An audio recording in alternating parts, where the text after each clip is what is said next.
आप बता रहे थे असद, हमारा भी शो स्टार्ट होने से पहले, कि फेडरल गवर्नमेंट ने कोई डिसीजन लिया है कि अब वो डिस्कोर्स को फंड नहीं करेंगे फॉर द। हाँ जी, वो ऐसे है कि ये बात असल में ये पहली दफ़ा नहीं हो रही।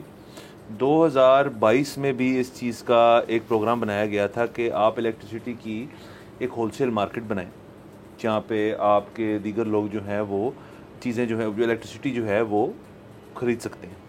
अच्छा, उसके अंदर सबसे बड़ी चीज़ ये कि इसका मसला क्या है शुरू में, वो है कैपेसिटी पेमेंट्स। अब कैपेसिटी पेमेंट क्या होती है?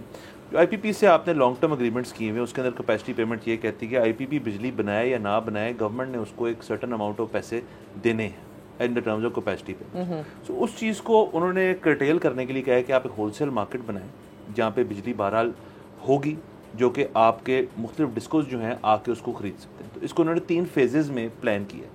फ़ेज़ 1 ये है कि आपके 16% कंज्यूमर सिर्फ उसके अंदर हिस्सा ले सकते हैं। फ़ेज़ 2 ये है कि उसके अंदर इंडस्ट्रियल लोग जो हैं, इंडस्ट्रीज जो हैं वो हिस्सा ले सकती हैं। और तीसरा और फाइनल फेज़ है, ये फाइनली डोमेस्टिक लोगों को भी मिलेगा। इससे होगा क्या कि आपके बिजली के यूनिट और बाकी चीज़ों शायद इतने सस्ते ना हो, शायद बल्कि महंगे भी हो जाए, क्योंकि आप एक ओपन मार्केट में खरीद रहे हैं। बट जो आपके बहुत सारे दीगर चार्जेस लगे होते हैं, जिसमें कैपेसिटी चार्जेस हैं, फ्यूल सरचार्ज और बाकी चीज़ें हैं, वो कम होंगे। तो उनका कहना है कि हम शायद बिजली सस्ती दे सकें। वाह, कितना आपको ये होता हुआ नजर आ रहा है अली? मुझे तो इस खबर की यकीन करें ना समझ लगी, ना पता लगा कि ये कैसे करेंगे। सब्सक्राइब करें और बेल दबाएं ताकि कोई खबर रह न जाए।